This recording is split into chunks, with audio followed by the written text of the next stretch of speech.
Bonjour à tous et bienvenue sur les ondes de Radio Campus sur le 106.6. Il est 14h passé de quelques minutes et vous écoutez Derrière la vitrine, l'émission intersyndicale des syndicats d'étudiants et de personnel de l'université Lille 1 et plus largement de l'université de Lille. Du coup, aujourd'hui, autour de la table, il y a Benoît de la CGT, Aurélien, solidaire étudiant, et Tristan de Sud Solidaire étudiant. Du coup, aujourd'hui, on va parler de plusieurs choses. Donc, un peu des budgets des universités lilloises, qui vont pas bien. Et aussi de quelques trucs qui peuvent sembler pratico-pratiques, mais qui, pour nous, étudiants et même personnel de l'université, sont importants. Alors, actuellement, il y a un projet de vouloir détruire l'espace vert qui est situé devant la maison des étudiants de Lille 1, donc, où il y a des arbres et une butte, etc. Et de faire un passage qui relierait la maison des étudiants au Learning Center, un passage de 3 mètres de large, ce qui est un grand passage, et qui détruirait en fait cet espace vert qui est en fait actuellement régulièrement inondé et sous forme de boue parce que c'est un terrain où se déverse, où se concentrent les eaux de pluie. Ce qui est problématique. Néanmoins, c'est un espace qui, en été, est pas mal utilisé par les étudiants, par les personnels, pour tout simplement s'installer devant la MDE, mettre des tables, des chaises, faire des jeux, etc. Et du coup, il y a une pétition qui circule, alors qui peut être signée au bar de la MDE ou sur Internet, je crois. Oui, sur Internet. Sur Internet, qui est soutenue par les syndicats de Lille 1, pas mal d'associations d'étudiants, et qui est notamment à l'initiative de l'AMUL, qui est l'association des amis de l'université Lille 1 qui gère le bar de la MDE. Cette pétition demande à ce que le projet soit abandonné et qu'on réfléchisse plutôt notamment à drainer en fait ce terrain pour faire en sorte que ne s'y concentrent plus les eaux de pluie et que ce soit un terrain qui soit vraiment praticable et utilisable tout le temps en période de beau temps par les étudiants et personnels. Oui, donc c'est important quand même de protéger cet endroit. C'est un lieu de rencontre. Voilà, on vit ensemble sur le campus, on profite de ces lieux. Voilà, le béton, ça risque d'être moins sympa pour se rencontrer. Donc voilà, aujourd'hui, on souhaite avoir un endroit agréable, un endroit où on soit pas les pieds dans la flotte la moitié de l'année et voilà quoi. Pas du béton partout. L'esplanade du Learning Center, c'est chouette, mais elle peut s'arrêter 5 mètres plus loin peut-être. Ouais. Et tout ça aussi pour dire qu'il y a une réduction quand même un peu des espaces verts sur le campus, notamment à ce niveau-là, avec justement la création de l'esplanade du Learning Center. Et du coup, voilà, ça permet de conserver cet espace au niveau de la maison des étudiants, et c'est aussi de l'espace culture en fait, parce que c'est juste à côté. Voilà, donc c'est un peu notre... D'accord. Et comme leitmotiv un peu de l'émission, est-ce que vous avez des nouvelles de la MDE, des locaux de la MDE Alors, il y a eu quelques nouvelles intéressantes. On a été entendu sur plusieurs points, notamment sur les toilettes. Donc les rénovations ont commencé, etc., notamment dans les toilettes des filles, où, pour rappel, il n'y avait plus de cloison entre les toilettes. Donc voilà, ça a commencé. Il y a aussi une renégociation de la convention avec la société de ménage pour qu'ils passent non plus 1 mais 2 fois par jour. Donc ça, c'est une bonne nouvelle parce qu'il y avait eu, comme on l'avait précisé la dernière fois, il y a un afflux énorme de personnes à la MDE le soir. Donc ça, c'était ancien pour les soirées, etc. Mais maintenant, le midi, avec la cafétéria Crous, il y avait déjà beaucoup de monde le midi avant, mais là, il y en a encore plus de monde. On fait vraiment des heures de queue le midi. Il y a beaucoup de gens qui mangent dans la MDE. Et avoir un deuxième passage de la société de ménage, ça permet de régler ce genre de problème, notamment de régler le problème de nettoyage entre midi et soirée. Donc ça, c'est un truc qui a été obtenu au dernier conseil permanent, qui a été annoncé au dernier conseil permanent, qui a eu lieu début décembre. Mais néanmoins, il y a toujours un problème de budget un peu insuffisant. Parce que l'objectif c'est de réparer des tables et des chaises, c'est d'acheter des tables et des chaises parce qu'on est en manque. Et là, on se retrouve avec des personnels de la MDE qui sont de bonne volonté, mais qui sont obligés de réparer eux-mêmes les tables et les chaises avec des petites perceuses, des trucs comme ça. C'est pas, c'est du bricolage. C'est pas comme ça qu'on aura un espace de vie étudiante vraiment de très bonne qualité. Puis c'est pas forcément le travail des personnels de la MDE en fait de le faire. Donc du coup, il y a ça.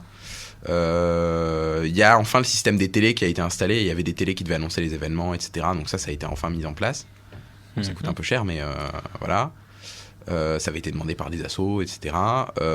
Donc voilà, ça commence à s'améliorer. On sent que le réveil un peu des associations et des usagers commence à payer, mais ce n'est qu'un début. Et oui, on peut se féliciter quand même que les usagers de ce lieu soient écoutés aussi. Ouais. Et je ne sais pas si c'était une demande qui datait un peu, mais ça a l'air de se mettre en place et c'est plutôt chouette ça. Voilà. On écoute Debout sur le zinc. Ok. Alors, je ne suis pas un spécialiste, mais on va écouter Les Déserteurs.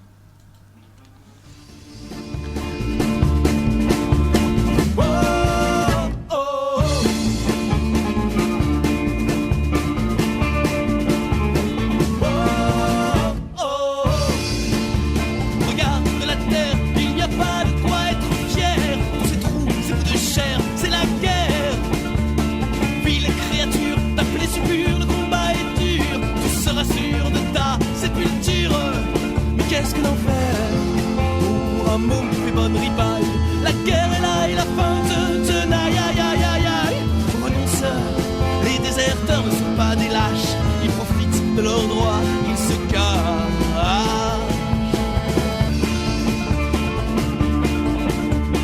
Oh, oh.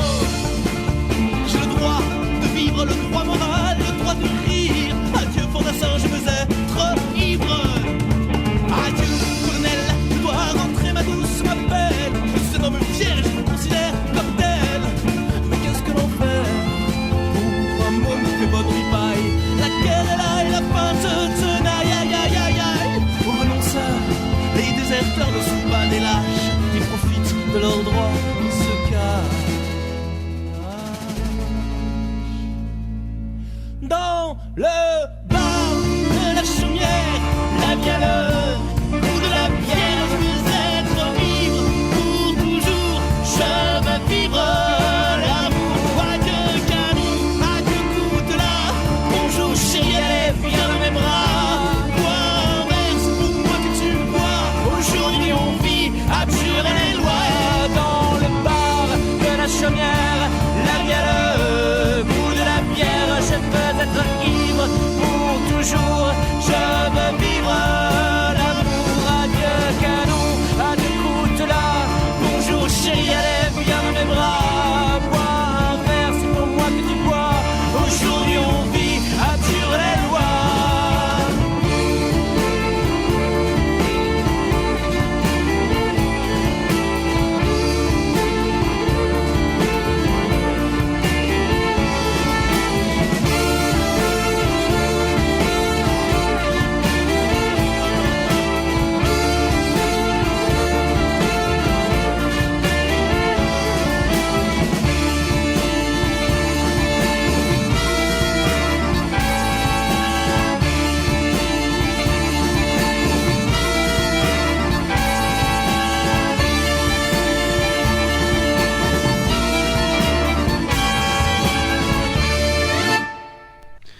De retour sur Radio Campus 106.6 et derrière la vitrine, l'émission intersyndicale des syndicats d'étudiants et de personnel de Lille 1.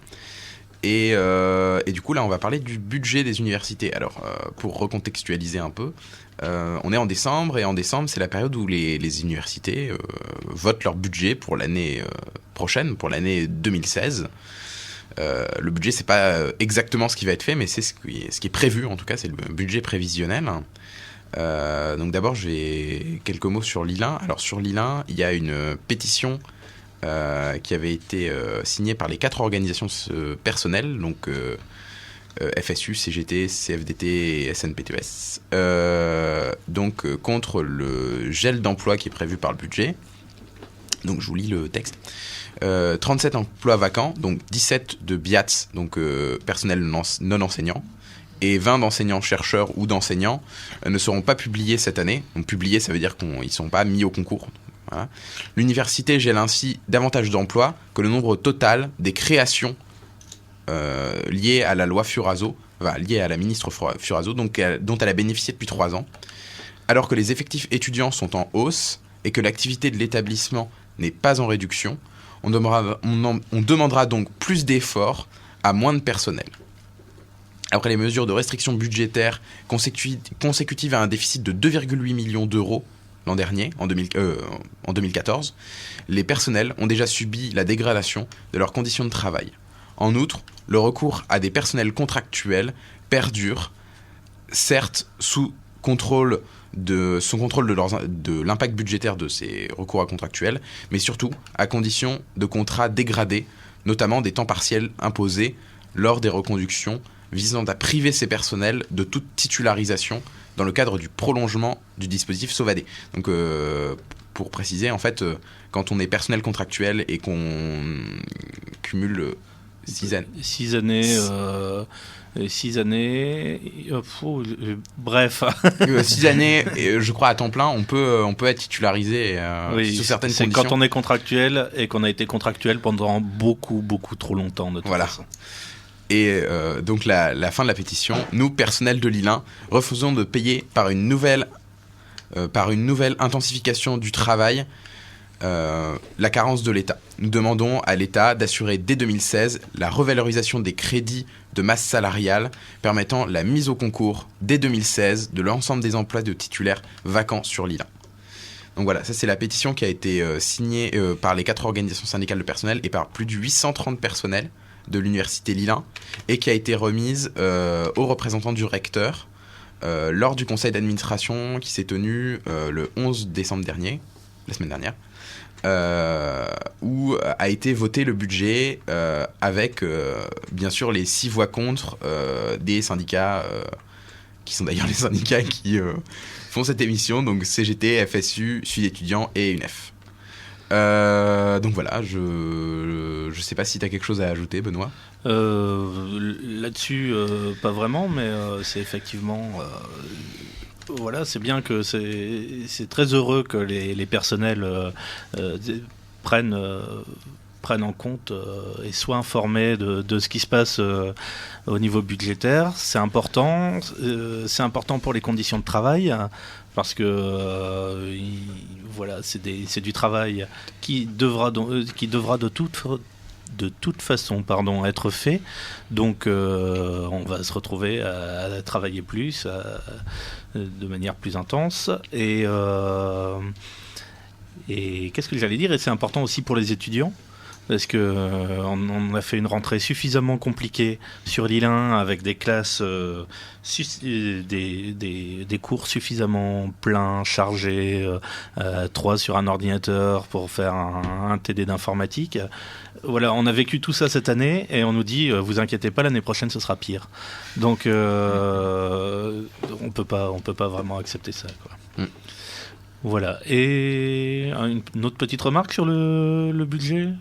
Il y a eu non mais je suis d'accord avec ce que tu viens de dire sur le fait que ça va avoir un impact sur les effectifs et puis derrière aussi sur les services de l'université, sur que ce soit les services des inscriptions, etc. Et la rentrée 2016 risque d'être encore plus douloureuse que la 2015.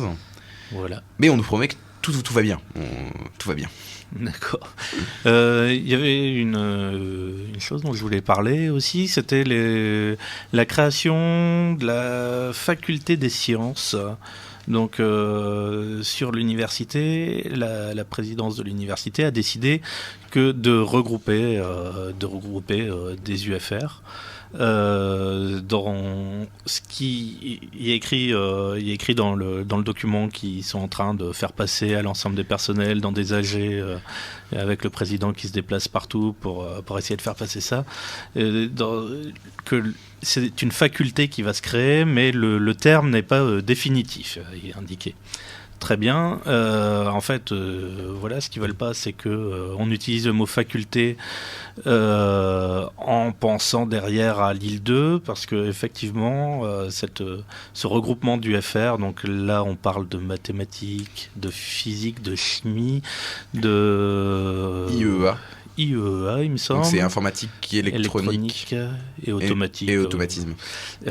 Il manque peut-être Il un il manque un E, mais je sais plus. Oui, mais en fait, voilà, il faut être clair. Ils disent, ça a toujours été dans notre programme de réduire le nombre d'UFR. Mais à ce niveau-là, c'est assez important. Ça montre bien comment va se dérouler la fusion des universités. C'est-à-dire que, encore une fois, parce que c'est pas la première fois qu'on en parle ici et qu'on le dit, encore une fois, c'est l'île 2 qui décide. Ça va se faire à la mode de l'île 2, avec la structure de l'île 2. Et comme... et voilà, c'est l'île 2 qui nous dicte et nous, on obéit. Ah, c'est exactement ça, parce que leur objectif, c'est... Donc actuellement, si on réunit maintenant les 3 universités, il y a plus de 30 composantes, donc 30 UFR, ou facultés, voilà. Et l'objectif, c'est de dire, on descend à 20. Il faut que ça devienne gérable, vous comprenez, etc. Ça, c'est eux qui veulent créer une université avec plus de 70 000 étudiants, hein. C'est leur choix. Hein. Oui. Donc il faut descendre à 20. Donc alors, l'île 3 avait fait ce travail, en fait, il y a quelques années. Par exemple, il y a un énorme UFR de langue à l'île 3 qui a fusionné plein de petits UFR. Avant, il y avait un UFR de langue germanique, de langue slaves et orientales, etc. Donc, qui étaient des petits UFR. Maintenant, il y a des gros, très gros UFR à l'île 3. Hein. Il y a même des UFR, il y a un UFR qui s'appelle Décide, qui regroupe à la fois la sociologie, les sciences de l'éducation, les sciences de l'information et de la documentation et... je sais plus ce qui regroupe d'autres, mais c'est des disciplines qui a priori n'ont rien à voir. Il y a un autre UFR qui s'appelle Humanité, avec un S, qui regroupe la philosophie, les lettres, le cinéma. Je pense qu'on pourrait faire un concours de sigles. Voilà, le ministère pourrait organiser un grand concours de sigles. Ici, on a le laboratoire géant Cristal à proposer. Voilà, entre toutes les fusions de toutes les universités, c'est sûr qu'il va y avoir des... Ah, il va y avoir des sigles intéressants. Des sigles et des trucs qui vont se créer et se monter. Donc, pour tout regrouper, assez rigolo. Ouais. Avec ça, on sait plus où on en était. Parfait. Excusez-moi. non, mais et donc tout ça pour dire que cette fusion des UFR, elle va se faire à Lille 1 entre les UFR de sciences. Sans doute aussi, il va y avoir une fusion en bio et sciences de la terre. Oui. Je pense qu'ils vont aussi faire des économies. Et la structure qu'ils prévoient, c'est vraiment une structure, entre guillemets, comme tu disais, à la mode l'île 2, en fait, où c'est une nouvelle faculté, parce qu'on dira même plus UFR, parce que c'est tellement énorme que... C'est tellement énorme que, voilà, on va dire faculté, et puis faculté, ça renvoie un peu à l'ancien temps, hein, avant 68. À l'île 2, ça leur plaît beaucoup, avant 68. Donc faculté, ces facultés vont avoir vraiment beaucoup de pouvoir. Effectivement. Beaucoup d'autonomie aussi. Et c'est vraiment elles qui vont décider, parce que ce qui va se passer, c'est que maintenant, il y aura certes la présidence, mais il y aura très souvent, beaucoup plus souvent que les conseils d'administration ou que les autres conseils de l'université, ce qu'ils vont appeler des comités de direction élargis aux directeurs de composantes. Et ça va être vraiment le pouvoir aux directeurs de faculté. Et c'est vraiment donner le pouvoir aux directeurs de faculté. Et ça, on sait que c'est vraiment... du coup, ça va vraiment jouer... Les oppositions dans l'université vont plus être des oppositions politiques, mais des oppositions de filières, de formations, d'intérêts divergents entre diverses formations et diverses disciplines qu'on va institutionnaliser. Et ça, c'est un vrai défi que nous, on aura relevé, parce que nous, on devra continuer à faire vivre... l'idée qu'il y a des désaccords politiques, et c'est pas parce que monsieur en face il est pas de la même discipline que moi que je peux pas être d'accord avec lui, que je peux pas être même sur la même liste que lui. Ouais. Et le danger, le danger des facultés, c'est de créer des petits rois aussi. Et on le voit à l'île 2, pour les personnels qui ont la chance, entre guillemets, de participer à des groupes techniques sur la fusion des universités, ils se rendent compte, en fouillant un petit peu, qu'il y a des services dans certaines facultés de l'île 2 qui ne fusionneront pas, qui ne rentreront pas dans le pot commun des services, parce qu'il y a des petits rois, en l'occurrence, qui possèdent leurs services, qui à disposition, quand ils le veulent, sur un claquement de doigts. Donc voilà, cette décentralisation est étrange quand même. Voilà, donc comme on l'a dit, hein, c'est une fusion qui va contrairement à ce que nous disent les présidents d'université, c'est pas une fusion qui va aller de soi, d'un claquement de doigts. Ça va pas être simple, ça ne coule pas de source. Hein. Et d'ailleurs, ils ont refusé je crois qu'il y avait eu une réunion des 3 comités techniques. Oui. Et 3 CA aussi, peut-être. Oui, dans la foulée encore. Dans la foulée encore, où ils ont clairement refusé l'idée qui avait été émise par les syndicats. Je crois que c'était la CGT et la FSU. La FSU l'a proposé, la CGT a suivi. A suivi d'un référendum sur ce processus de fusion. Ils ont clairement refusé. C'est clairement quelque chose qui leur fait peur. Oui. Et ça fait peur aussi, disons-le clairement, à d'autres syndicats qui ont dit très très clairement que le pouvoir, voilà, la décision, elle était aussi dans leurs mains par le biais du comité technique ou du CA, et donc ils ne voulaient pas sortir de là. Seulement, rappelons que le comité technique a un avis consultatif et que l'avis du comité technique régulièrement, on s'assoit dessus. En CA, voilà. Il y avait un troisième petit sujet à traiter. On va parler de l'île 3. Après le budget de l'île 1, le budget à l'île 3, parce que le 11 décembre, c'était le CA budgétaire. Et à l'île 3 aussi. À l'île 3 aussi. Et du coup, à l'île 1 l'après-midi, les personnels remettaient une pétition. Et à l'île 3, le matin, c'était les étudiants qui se rassemblaient devant le CA pour essayer d'empêcher le vote de ce budget, qui est encore un budget dans lequel... Il y a des baisses, ça va entre 4 et 8% en fonction des UFR, dans une université où les conditions de travail pour les personnels et pour les étudiants aussi continuent de se dégrader, avec des TD surchargés, des manques de matériel, etc. Et du coup, c'est la totalité des syndicats étudiants, Sud Solidaire étudiants, l'UNEF, et puis les organisations de jeunesse, l'UEC, le NPA, qui avait appelé à se rassembler devant ce CA vendredi dernier pour essayer d'empêcher ce vote. Alors ça a fonctionné partiellement, dans une toute petite mesure, puisqu'effectivement à 9h30 nous étions quelques-uns devant le CA à crier contre l'austérité et les baisses de budget, et au bout de quelques heures d'attente, nous avons réussi à envahir le CA et à les empêcher de voter le budget. Mais ça a pas duré très longtemps, puisqu'on a appris 1 heure plus tard qu'effectivement le budget n'avait pas été voté avec le CA, mais que le CA serait reporté l'après-midi même au rectorat, où il serait du coup très difficile de faire entendre notre voix. Alors on a bien eu pendant notre siège du CA la présidente et le vice-président de l'île 3 qui sont venus nous expliquer qu'on faisait un petit peu trop de bruit et qu'il faudrait mieux qu'on fasse des remarques constructives, et qu'ils faisaient ce qu'ils pouvaient dans un contexte difficile. Ils ont un peu tout essayé pour nous demander de rester tranquilles. Ils sont même allés jusqu'à faire une sorte de chantage au social, en nous expliquant que si on continuait à les empêcher de voter le budget, dans ces cas-là, ils ne voteraient pas non plus les mesures qui pouvaient être favorables au personnel. C'est un argument qui revient assez souvent à chaque fois que des étudiants râlent, qu'on essaye de monter dos à dos les personnels et les étudiants. Heureusement qu'on se laisse pas faire, et que on se laisse pas avoir par les ficelles un peu trop grosses, et qu'on arrive tout au contraire à essayer d'organiser une solidarité entre les deux. Mais oui, on sent bien quand même que cette austérité à l'île 1 ou à l'île 3, c'est quand même pas sans rapport avec le dossier de l'IDEX.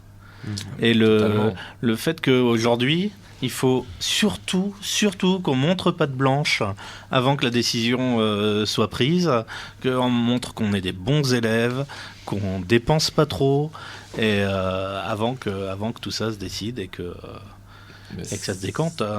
C'est lié. C'est de la même manière qu'il faut absolument montrer que la fusion des universités va avoir lieu et va bien se passer, et que l'université de Lille va être une grande université rayonnante. C'est pour avoir toutes nos chances dans le projet IDEX. Au moment des baisses de dotation l'année dernière, quand l'île 2 a été amputée de ses 8,7 millions d'euros, le président de l'île 2 avait dit à demi-mot que de toute façon il pourrait pas s'y opposer fermement, même si c'était une amputation forte sur son budget, parce que si jamais il râlait trop fort, le ministère risquait de ne pas lui donner l'IDEX. Et du coup, c'est-à-dire qu'on est dans une situation où on baisse les dotations, on baisse les dépenses, on est dans des budgets d'austérité, et on peut absolument, les administrations les directions veulent pas râler, parce que si elles râlent, on leur explique que l'argent que potentiellement ils pourraient avoir un peu plus tard, ils l'auraient pas, et qu'il ferait mieux d'être plus sage et d'appliquer de manière plus rigoureuse les mesures d'austérité que les universités des villes voisines. Et rappelons bien que l'IDEX rapportera rien au personnel, rapportera rien pour les formations, et l'IDEX partira sur des projets de recherche innovants qui vont embaucher des contractuels, et donc c'est le moins-disant social à tous les niveaux, en fait. Ah mais clairement. Et ouais, Tristan. Non, mais clairement, cette situation, elle fait peur, dans le sens où on est prêt à tout sacrifier pour un truc qui n'améliorera jamais nos conditions de travail et nos conditions d'études, quoi. Exactement. Et donc, j'allais vous proposer, en introduction de la suite, on anticipe un petit peu la suite, d'écouter Frédéric Fromet, et j'ai tout plein d'amis au MEDEF. C'est pas moi qui l'ai dit, hein, promis, c'est pas ça. J'ai tout plein d'amis au MEDEF. Ma religion c'est le bénéf. Pour faire du pognon je vendrai père et mère. Le laisser aller du pauvre m'exaspère. J'ai tout plein d'amis au MEDEF. Ma religion c'est le bénéf. Mon Dieu c'est le patron qui vire, qui dégraisse et qui impunément se tire avec la caisse. Je gère mon foyer comme une entreprise. Ma femme est employée à l'Ajax et au Please. L'autre jour elle a voulu faire grève, la feignasse. On aurait dit une fonctionnaire. Agiter le chiffon rouge ainsi c'est dégueulasse. C'est prendre en otage la poussière. Je lui ai dit si tu gueules, je te délocalise. On verra si en Chine tu joues les insoumises. Quand on a la chance d'avoir un boulot, on s'écrase. J'en connais tant qui voudraient ta place. Je t'en prie ma chérie, ne me donne pas l'occasion de te lourder pour la chômeuse d'en face. J'ai tout plein d'amis au MEDEF. Ma religion c'est le bénéf. La bourse c'est ma vie, j'ai une tronche de cac. Jean-Pierre Gaillard m'excite, c'est mon aphrodisiaque. J'ai tout plein d'amis au MEDEF. Ma religion c'est le bénéf. Au-dessus de mon pied je me suis fait un poster avec le Figaro et ses pages financières. Tu veux des RTT, tu veux des vacances, reprends ton balai, mets-le toi où je pense. Le temps libre c'est pour les poètes, les molasses. L'homme s'épanouit dans le labeur. Me dis pas qu'avec ton aspiro tu n'es pas joasse, qu'il ne suffit pas à ton bonheur. Tu veux toucher une prime, tu veux une augmente, t'auras pas un centime, pense aux dividendes de nos actionnaires qui ne sont pas tous philanthropes, eux qui jugent plutôt d'un bon œil les plans de licenciement pourvu que ça rapporte des pépettes dans leur portefeuille. J'ai tout plein d'amis au MEDEF, mon ennemi c'est l'ISF. Comme Florent Pagny, je m'en mets plein les fouilles. En pleurnichant maman, les impôts me dépouillent. J'ai tout plein d'amis au MEDEF. Ma religion c'est le bénéf. Je donne aux pièces jaunes, je ne suis pas un chacal. À un cul-de-jatte, j'ai même filé un vieux futal. Tes acquis sociaux, tes droits et ta retraite, à petits coups de Karcher, je les fais disparaître. Il n'y a pas que toi qui sache faire le ménage. Si on me donnait rien qu'un lundi de Pentecôte, dans le code du travail, je pourrais faire un carnage pour que tu sois corvé à blas merci. Madame se rebelle, madame fait sa fofolle. Voilà qu'elle en appelle aux porteurs de banderoles. C'est pas tes syndicats qui vont me filer la frousse, pas trois bolcheviques à la Bastille. C'est pas ta chienlit qui va gouverner, allez oust. En cœur chante ton travail, patrie, famille, optez. J'ai tout plein d'amis au MEDEF. Ma religion c'est le bénéf. Le fric fric, le pèse, le flou, ça me fait le zizi tout dur. J'en ai jamais assez, j'aime trop la confiture. J'ai tout plein d'amis au MEDEF. Ma religion c'est le bénéf. Tout doit être profit, tout doit être rentable. Cette chanson est nulle, elle me rapportera que dalle. J'ai tout plein d'amis au MEDEF. Ma religion c'est le bénéf. Eh bien, vous écoutez toujours Radio Campus, l'émission Derrière la vitrine au 106.6, l'émission des syndicats d'étudiants et de personnel. Et tout de suite, un petit mot sur la commu. La commu, effectivement, il y a quelques semaines, vous avez parlé des élections de la commu. Je fais une belle introduction. Les élections de la commu il y a quelques semaines. Et donc, cette semaine, le premier CA de la commu, le conseil d'administration de la commu. Donc voilà, on était déjà circonspect sur le vote lors des élections, le fonctionnement, la légalité du vote. Enfin, on peut rappeler qu'il y a des assesseurs qui n'avaient pas pu rentrer. Il y avait des syndicats qui n'avaient pas pu assister au dépouillement dans certains bureaux du boulevard Vauban, on va dire. De la Cato, pour être plus précis. Et donc voilà, le premier CA, donc déjà il fallait nommer 2 personnes extérieures représentant le monde économique. Le monde socio-économique. Il y avait socio dedans. Oui, mais ça a été oublié. Ça a été oublié parce que le monde socio-économique pour nos présidents d'université aujourd'hui, c'est le patronat uniquement. Donc les syndicats ont demandé à ce qu'un représentant syndical soit aussi nommé. Et ça a été refusé sous prétexte que les syndicats étaient déjà représentés dans le conseil d'administration. Bon, voilà, donc le vote sur ces nominations a eu lieu. Et donc voilà, tout va bien. Je vous rassure pour nos présidents, puisque 30 voix pour, je crois. Enfin, bref, on voit bien qu'il y aura rien à faire dans ce comité, de ce conseil d'administration, pardon. Il y aura rien à y faire. Tout est déjà plié. On croirait avoir affaire uniquement à des pantins qui vont voter.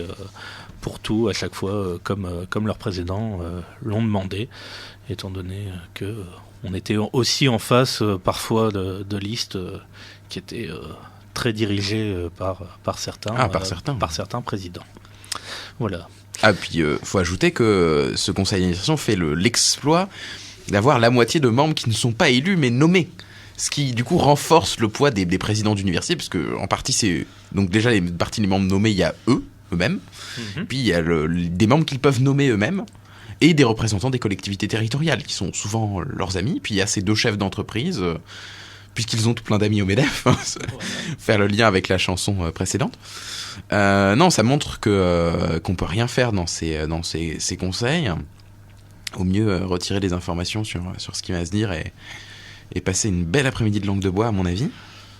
Donc en effet, il y a eu des recours contre ces élections, recours qui ont été infructueux, en tout cas visiblement, parce que et enfin en tout cas je sais que le nôtre a été infructueux. D'accord.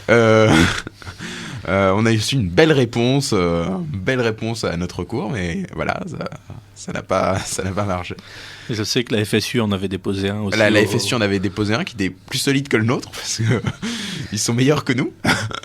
mais voilà, donc voilà, donc ces élections qui ont été menées de manière complètement scandaleuse, des conseils qui visiblement ne vont pas servir à grand chose. Là, on a eu le conseil d'administration, on aura sûrement les autres commissions qui vont se réunir en janvier, espérons-le. Peut-être qu'on verra à quoi serviront ces commissions. Sans doute pas grand chose, sans doute à rien même. Ouais. Mais voilà. Donc la communauté d'université et d'établissement, on se dirige tout droit vers vraiment un truc technocratique avec des conseils, comme on l'avait dit, qui sont une façade démocratique, hein, finalement, à tous les processus qui nous tombent dessus au niveau régional, hein, parce que la commu, c'est régional. J'avais un petit point sur le budget que j'avais pas fait, c'est sur le budget de l'île 2. L'île 2, ça a bougé un peu aussi, notamment en faculté de droit et sciences politiques. Il y a eu Des bonnes nouvelles, s'il te plaît, des bonnes nouvelles. Ah non, il y a eu pour le coup, il y a eu une bonne nouvelle, c'est qu'il y a eu, c'est assez rare pour être souligné cette année, il y a eu une pétition à la fois des enseignants et chargés de TD pour exiger des moyens, notamment en termes de doublement et aussi en termes d'équipement technique des salles. Parce que l'île 2 a lancé un grand programme sur la pédagogie innovante. Sauf qu'en fait, à la faculté de droit, on a 8 vidéoprojecteurs pour tous les chargés de télé. Voilà, donc quand on met des millions pour la pédagogie innovante et qu'on n'est pas capable d'acheter des vidéoprojecteurs, ça commence à poser des problèmes. Et il y a eu aussi une pétition pas mal signée des étudiants aussi, à l'initiative des élus au conseil de faculté et notamment de l'élu Sud Solidaire étudiant, avec plusieurs centaines de signatures, je crois, quand même, voilà, sur justement la dégradation des conditions d'études, notamment chez les licences 1, sur l'augmentation des effectifs en TD, sur la dégradation du matériel en amphi, notamment. Voilà quoi, des amphis où il n'y a plus de store et où on peut plus regarder, de toute façon, même avec un vidéoprojecteur, de toute façon, on voit rien au tableau, enfin des trucs comme ça, quoi.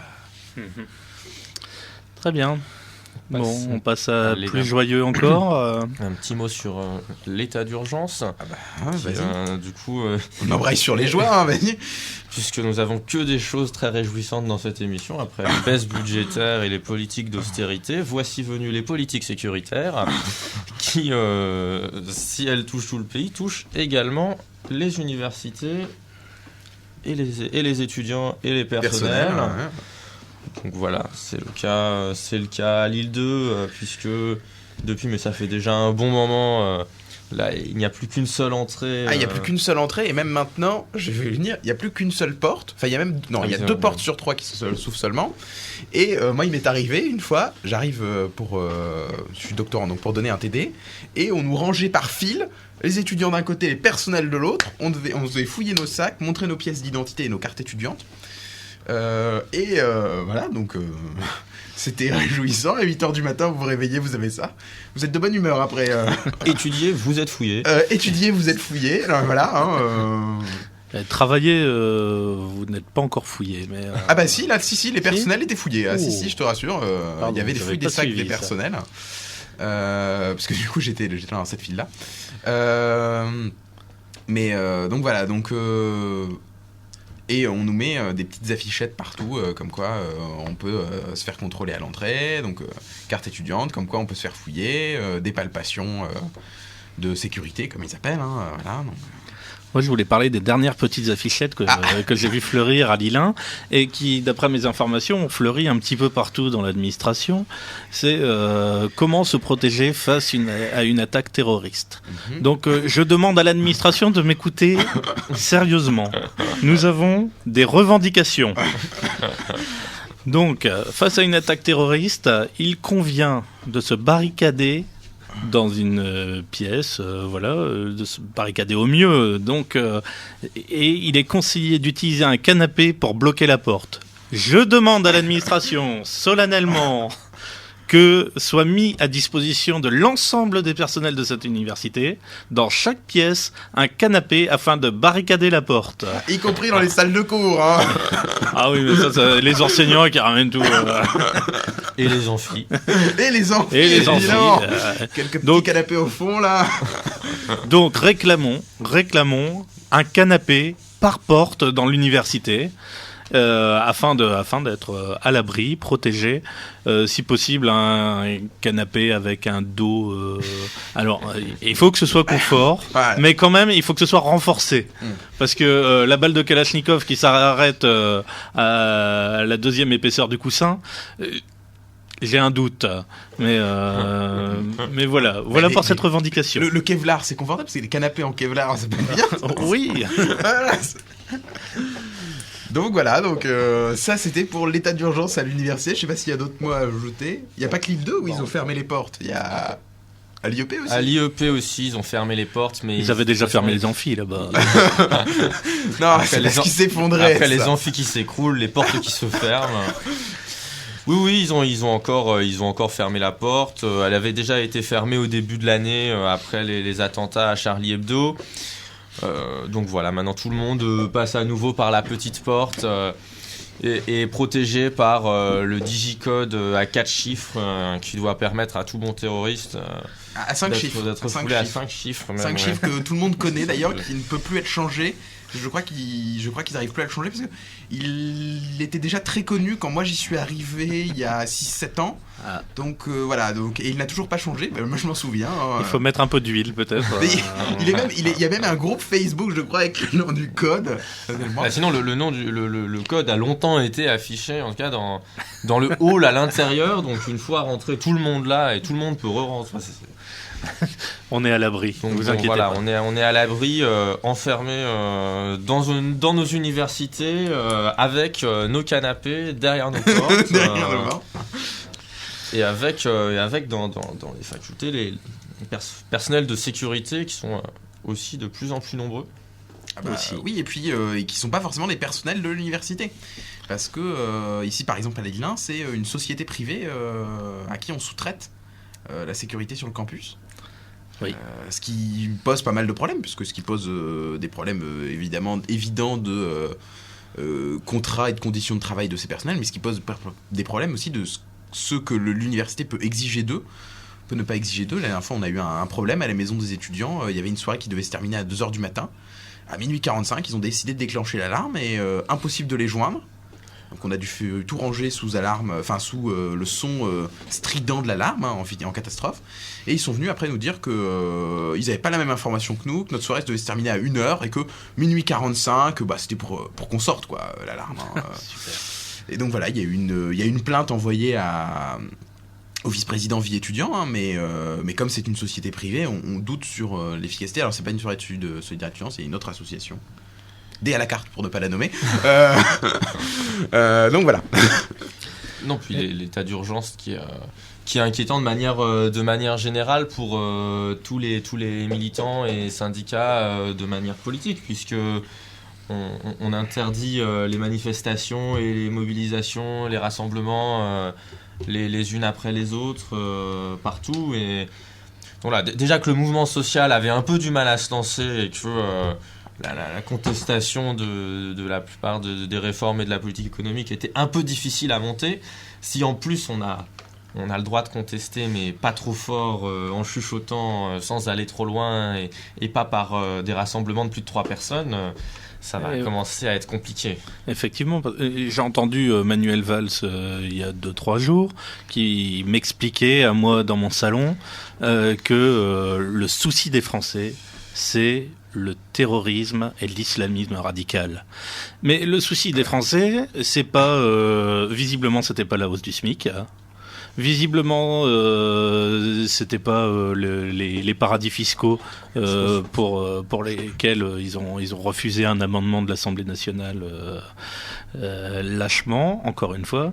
Enfin voilà, le souci des Français, c'est juste ça. On sait bien ce qui s'est passé, on sait bien l'horreur que ça a été, mais on peut pas accepter de tout réduire à ça aujourd'hui dans ce pays, quoi. Ah ben d'ailleurs, en réduisant tout à l'islam, c'est ce qu'on disait, c'est ce qui avait été dit la semaine dernière, en réduisant tout à ces thématiques-là, on s'étonne après de la montée du Front National. Surprise, voilà. Mais la République est sauve, Xavier Bertrand a pris la région. L'IDEX est sauve d'ailleurs, parce que beaucoup de gens s'inquiétaient sur le fait qu'on allait perdre l'IDEX si le FN gagnait. Du coup, voilà, tout est Voilà. bien finalement. On gagne tout, c'est du 2 en 1, c'est sécurité et compétitivité. Tout Voilà. est gagné avec une petite dose d'austérité. Voilà, on vous fait un sachet, monsieur. Vous voulez un paquet avec ça pour les fêtes un bon petit cocktail là. Je vais vous proposer d'écouter les blaireaux, parce que ça fait juste longtemps que je les ai pas écoutés en fait. Alors, et le blaireau, rien à voir avec Xavier Bertrand. Ah, d'accord, Ok, promis. d'accord. Voilà, les blaireaux, petit chef.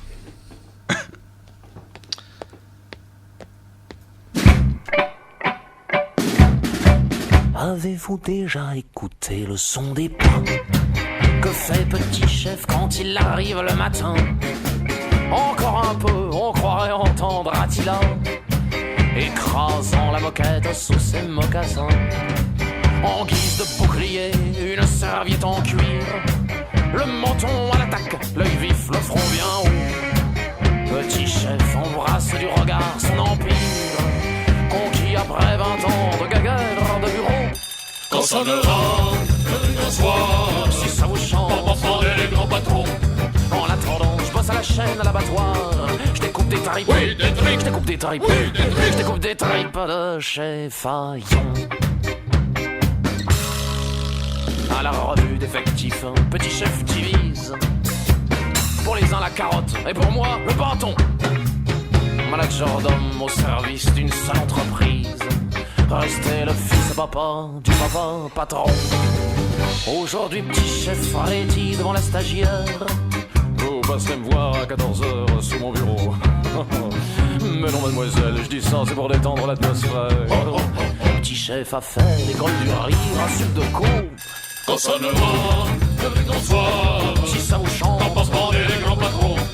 en attendant qu'on sonne la cloche du réfectoire, je commande des tripes. Oui, des tripes. Je commande des tripes. Oui, des tripes. Je commande des tripes de chez Fayon. Les jours où Petit Chef sait pas trop quoi faire, il s'improvise inspecteur des travaux finis. Enquête, déniche, punit les secrétaires qui prennent leur jour de RTT le vendredi. Quand toutes ces femmes consentent à lui faire la courbette, Petit Chef en sueur replaque sa mèche sur le côté. Rêve du grand soir où il mènera à la braguette les insoumises qui osent encore lui résister. Quand sonnera le grand soir, Si ça vous chante, pour m'entendre les grands patrons. en attendant, quand je claque ma paye à l'assommoir, je me fais des tripes, Oui, des tripes. je me fais des tripes, Oui, des tripes. je me fais des tripes de chez Fayon. Moi qui croyais naïvement que les enfants d'Eichmann ne se recrutaient que chez les mâles petits blancs, je m'aperçois depuis l'avènement de la Superwoman qu'à l'école des femmes, le Petit Chef est bien vivant. Si comme moi la nuit, vous rêvez de vengeance, de cheftaine et de chefton rampant à vos pieds, de bisuteurs se balançant sous une potence, rejoignez l'union des étripeurs confédérés. Ce matin a sonné pour moi l'heure du grand soir. J'ai eu les tripes de cigouiller, monsieur Fayon. La prochaine fois que vous mangerez du boudin noir, il aura peut-être un avant-goût, il aura peut-être un avant-goût, il aura peut-être un avant-goût de révolution. Révolution! Et de retour derrière la vitrine, l'émission intersyndicale des syndicats d'étudiants et de personnel de Lille 1 et de l'Université de Lille plus largement sur Radio Campus 106.6 sur la FM et partout dans le monde sur radiocampus.com. Non, c'est Campuslille.com. Campuslille.com. Merci Tristan. Alors, c'est encore la fête, c'est toujours la fête. Vous êtes toujours derrière la vitrine et là, on continue de rigoler avec la baisse des APL pour les étudiants. Et qu'est-ce qui se passe encore, s'il vous plaît? Je vais sortir vanné de cette émission.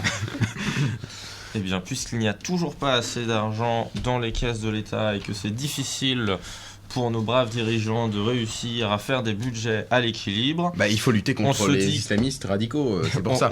On se dit que ceux qui ont encore le plus d'argent et qui peuvent encore nous en donner un peu, ce sont les étudiants. Et donc, voilà l'idée de supprimer une partie, ou de baisser une partie des aides personnalisées au logement, ce qui devrait permettre d'économiser au gouvernement 225 millions d'euros en 2016. Imaginez cette... ça fait bien 2 km d'autoroute, ça. Dites-moi. Ces sommes... ça fait quasiment 100 euros par étudiant. Ouais. Ça fait 100 euros par étudiant, sachant qu'on ne touche pas tous les APL, donc ça va être une belle baisse. C'est un beau cadeau de Noël, en tout cas. Je ne sais pas pour qui. Mais... Ah, mais c'est bien. En plus, je pense que le gouvernement est bon stratège, a annoncé ça en décembre, en pleine période d'examen. C'est... Voilà. Exactement. Oui, un petit mot aussi pour... j'ai oublié d'en parler tout à l'heure sur la sécurité, tout ça, et justement avec les examens. Je sens qu'on va s'amuser en janvier, au moment des partiels, pour vérifier. Il est prévu de vérifier les sacs de chaque étudiant qui va rentrer donc ici à la Halle-Valin. Donc prévoyez d'arriver tôt. Si vous voulez commencer à l'heure, en fait, parce que sinon, ça va être très très compliqué pour vous. Ouais, c'est ce qu'ils mettent en place déjà sur un certain nombre de facs. Je sais que ça arrive progressivement à Lille, mais à Paris, c'est déjà très très présent dans beaucoup d'universités. On fouille absolument tout le monde à l'entrée. Et il y a des queues devant les universités pour pouvoir aller étudier, donc effectivement. Comme quoi les gens veulent aller étudier, et ça c'est bien, c'est une bonne chose. Évidemment que les gens veulent aller étudier. Ouais. Le problème, c'est les conditions d'études. Voilà. Quand même, hein. Non, mais un jour on nous expliquera que à cause de grâce à ces fouilles, les gens ne vont plus étudier, et que du coup ça permet d'embaucher moins de personnel, c'est magnifique. Hein. Faut voir le cynisme des fois de nos dirigeants. Hein. Eh oui. Une nouvelle petite chanson. Allez. Mademoiselle Bulle, les ogres de Barbac. Et trio d'ailleurs. Exactement.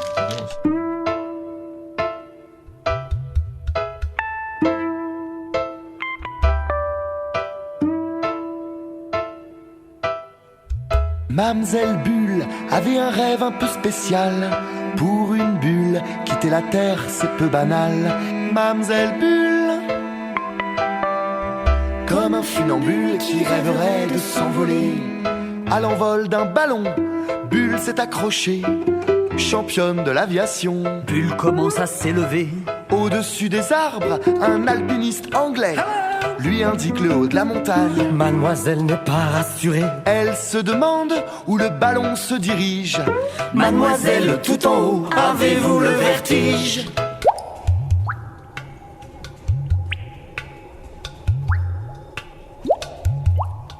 Mamselle Bulle avait un rêve un peu spécial. Pour une bulle, quitter la terre c'est peu banal. Mamselle Bulle, Comme un funambule qui rêverait de s'envoler. balayée par un vol d'hélicoptère. C'est fou le nombre d'habitants qu'on peut croiser en l'air. Guidé par les planeurs, le bourdon d'un ULM qui tire derrière lui un drapeau avec écrit Je t'aime. Dire bonjour aux avions, croiser des hôtesses de l'air. Des colombes, des pigeons battant des ailes à l'envers.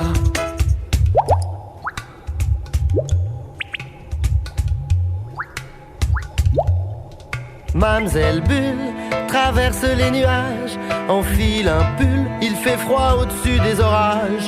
Mamselle Bulle, comme un ver luisant qui rêverait d'un feu follet. Mamselle Bulle tourne la tête en arrière. Elle aperçoit un point qui ressemble à la terre. Faut faire vite, une bulle ça peut éclater. Elle croise Spoutnik, le satellite qui lui a tout expliqué. Mamselle Bulle n'est pas très noctambule, n'a pas prévu dans son pactage qu'il ferait noir dans les nuages. Mamselle Bulle, comme un papillon de nuit vers l'étoile qui l'éblouit.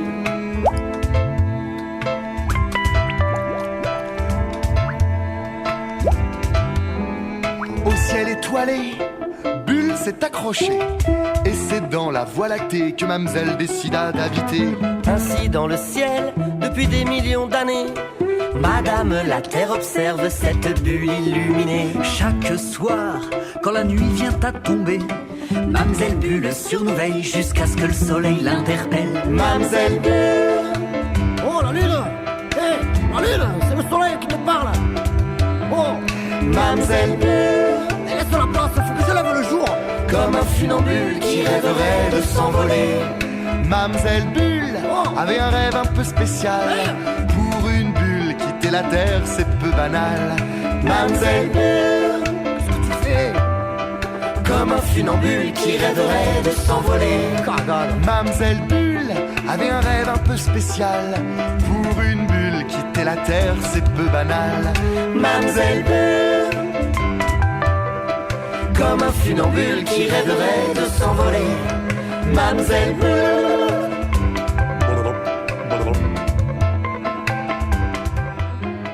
Mamselle Bulle. Donc, vous êtes toujours sur Radio Campus dans l'émission Derrière la vitrine au 106.6. Donc nous parlions des APL et des mesures de restriction sur ces APL. Alors ce qui s'y passe un peu plus concrètement, c'est que les APL maintenant ne seront plus modulées en fonction de l'éloignement du foyer d'origine et le lieu d'études et des ressources des parents, sauf pour les enfants de parents qui payent l'impôt sur la fortune, qui eux n'y auront pas droit. Mais pour les autres, et notamment pour les moins favorisés ou pour ceux dont la famille habite loin, eh bien les aides ne seront plus modulées. Donc c'est eux qui vont en pâtir en premier, puisqu'ils n'auront plus besoin, ils n'auront plus le droit d'aides un peu plus importantes pour pouvoir payer leur logement, tout en sachant qu'aujourd'hui c'est 7 étudiants sur 10 qui ont des difficultés pour se loger en France. On estime environ à 200 000 étudiants le nombre d'étudiants qui vont être touchés par ces mesures. Donc c'est bientôt fini, enfin c'est presque fini derrière la vitrine. Donc on se retrouve à la rentrée. Après les vacances, après 2 semaines de pause bien méritées et promis sans mauvaises nouvelles. On espère. Et donc l'émission est toujours à la rentrée 14h, 15h le jeudi. On reprend le rythme et l'émission peut être écoutée en podcast sur campusstyle.com et elle est aussi mise en ligne sur YouTube. Juste après, on vous laisse avec Classique sans complexe et avec... un truc qui claque là à 16h qui sera en direct. Un truc là qui claque qui sera en direct à 16h du Biplan. Voilà. Bonne semaine à tous, bonnes vacances, bonne fête et tout ça.